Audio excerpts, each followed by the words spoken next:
جیفر شاہ Oman جو Oman کا بادشاہ تھا اور اس کے بھائی نے دین اسلام قبول کر لیا تھا خط پڑھنے کے بعد، اور اللہ کے نبی صلی اللہ علیہ وآلہ وسلم کی تصدیق کی، یعنی ان کو سچا بولا تھا۔ منذر بن ساوا حاکم میں بحرین تھے۔ منذر بن ساوا جو بحرین کے حاکم تھے، انہوں نے رسول اکرم صلی اللہ علیہ وسلم کے خط کا جواب یوں دیا کہ اے اللہ، میں نے آپ صلی اللہ علیہ وسلم کے خط کا میں نے آپ صلی اللہ علیہ وسلم کا خط اہل بحرین کو پڑھ کر سنایا۔ اہل بحرین ہوتا ہے یعنی کہ اہل کہتے ہیں جو وہاں کے رہنے والے ہوتے ہیں، تو وہ بتا رہے ہیں کہ میں نے آپ کا خط بحرین کے رہنے والوں کو پڑھ کر سنایا۔ کچھ لوگوں نے اسلام کو محبت اور احترام کی نظر سے دیکھا اور اس پاکیزہ دعوت کو قبول کیا، اور بعض نے انکار کر دیا۔ آپ صلی اللہ علیہ وسلم نے شاہ ایران کو خط لکھا، اس شخص پر سلام جو رائے ہدایت کی پیروی کرے، اللہ اور اس کے رسول پر ایمان لائے اور گواہی دے کہ اللہ کے سوا کوئی عبادت کے لائق نہیں، وہ وحدہ لا شریک ہے، محمد صلی اللہ علیہ وسلم اس کے بندے اور رسول ہیں۔ میں تمہیں اللہ کی طرف بلاتا ہوں کیونکہ میں تمام انسانوں کی طرف اللہ کا رسول ہوں، تاکہ جو شخص زندہ ہے اس کو برے انجام سے ڈرایا جائے اور کافروں پر حق بات ثابت ہو جائے، یعنی کافروں کو سچی بات کا پتہ چل جائے۔ پس تم اسلام لاؤ، سلامت رہو گے۔ انہوں نے انکار کیا تو مجوسیوں نے تمہاری اگر تم نے انکار کیا تو مجوسیوں یعنی تمہاری رعایا کے گناہ کا بوجھ بھی تم پر ہوگا، یعنی اگر تم اس دین اسلام کو قبول کرنے سے انکار کرو گے تو تمہاری جو رعایا ہے اس کے گناہوں کا بوجھ بھی تمہیں یعنی بادشاہ کو اٹھانا پڑے گا۔ اس سے اگلا خط عبداللہ بن ابی حذیفہ نے شاہ ایران کسریٰ کو یہ خط پہنچایا۔ کسریٰ جو تھا اس کو خط پڑھ کر سنایا گیا، اس نے نہایت غرور یعنی ایگوئسٹ ہو گیا تھا، وہ تکبر میں یہ بات بولی، میری رعایا میں میرا حقیر غلام، حقیر یعنی کمتر، اپنا نام مجھ سے پہلے لکھتا ہے، یعنی کہ اس نے آپ صلی اللہ علیہ وسلم کو انسلٹ کرنے کی کوشش کی، نعوذ باللہ۔ پھر اس نے نامہ مبارک کو چاک کر دیا یعنی خط کو پھاڑ دیا۔ جب رسول اللہ صلی اللہ علیہ وسلم کو معلوم ہوا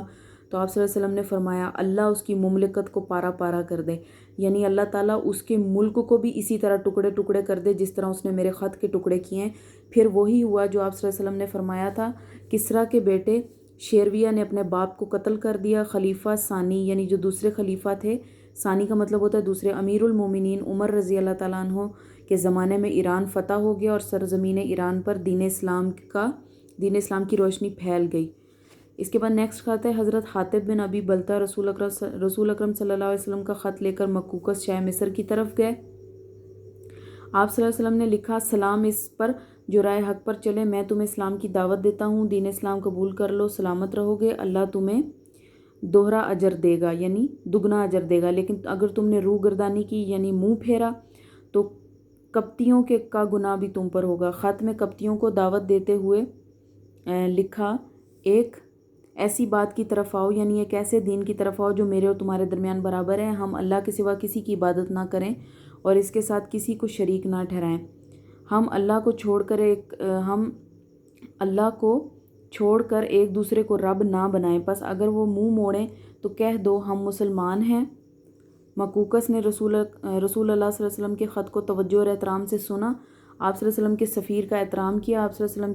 کی خدمت میں قیمتی تحفے بھیجے، لیکن یہ شخص دین اسلام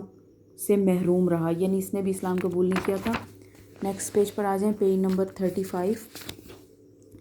شاہ حبشہ جو حبش کا شاہ تھا، اس کی طرف رسول اللہ صلی اللہ علیہ وسلم نے حضرت عمر بن امیہ کو بھیجا، انہوں نے ہادی برحق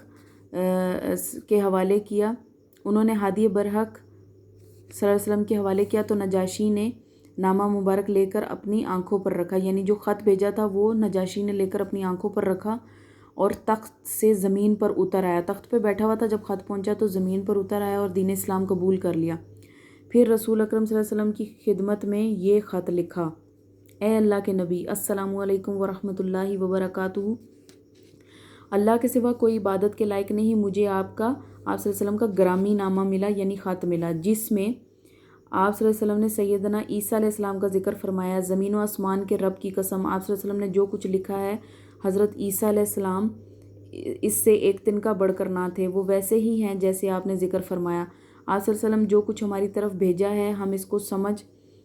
سمجھ لیا اور آپ صلی اللہ علیہ وسلم کے ساتھیوں کی مہمان نوازی کی۔ میں شہادت دیتا ہوں کہ آپ صلی اللہ علیہ وسلم اللہ کے سچے رسول ہیں، میں آپ صلی اللہ علیہ وسلم کے چچیرے بھائی جعفر بن ابی طالب کے ہاتھ پر سے بیعت کرتا ہوں، یعنی کہ ان کو مان لیا تھا کہ یہ اللہ کے سچے رسول ہیں، اور انہی کے ہاتھ پر اللہ رب العالمین کے لیے اسلام قبول کرتا ہوں۔ کیسر روم کو خط پہنچانے کے لیے حضرت دیا بن کلبی کا انتخاب ہوا۔ کیسر روم خط پا کر حکم دیا اگر عرب کا کوئی باشندہ مل جائے تو اسے لایا جائے۔ انہی دنوں ابو سفیان تجارت کے سلسلے میں شام کے شہر غزہ میں موجود تھا۔ ابو سفیان گیا ہوا تھا وہاں پہ، اس کو اور کچھ دیگر عرب شہریوں کو کیسر کے دربار میں پیش کیا گیا۔ کیسر نے اس سے اسلام کی تعلیمات، رسول اللہ صلی اللہ علیہ وسلم کے حسب و نسب، سیرت اور اخلاق کے بارے میں اور پیروکاروں کے بارے میں کچھ سوالات کیے۔ ابو سفیان مجلس میں اپنے قریب ہی موجود دیگر عرب باشندوں کی موجودگی کی وجہ سے اپنی اسلام دشمنی کے باوجود کوئی غلط بیانی نہ کر سکا، یعنی کہ ابو سفیان خود دین اسلام سے دشمنی رکھتا تھا، اس کو پسند نہیں تھا یہ، لیکن اور بھی بہت سارے لوگ تھے جو آپ صلی اللہ علیہ وسلم کو جانتے تھے، اس لیے وہ کوئی جھوٹ نہیں بول سکا وہاں پہ، اور اس نے سارے سوالوں کے درست جواب دیے۔ یہی جواب سن کر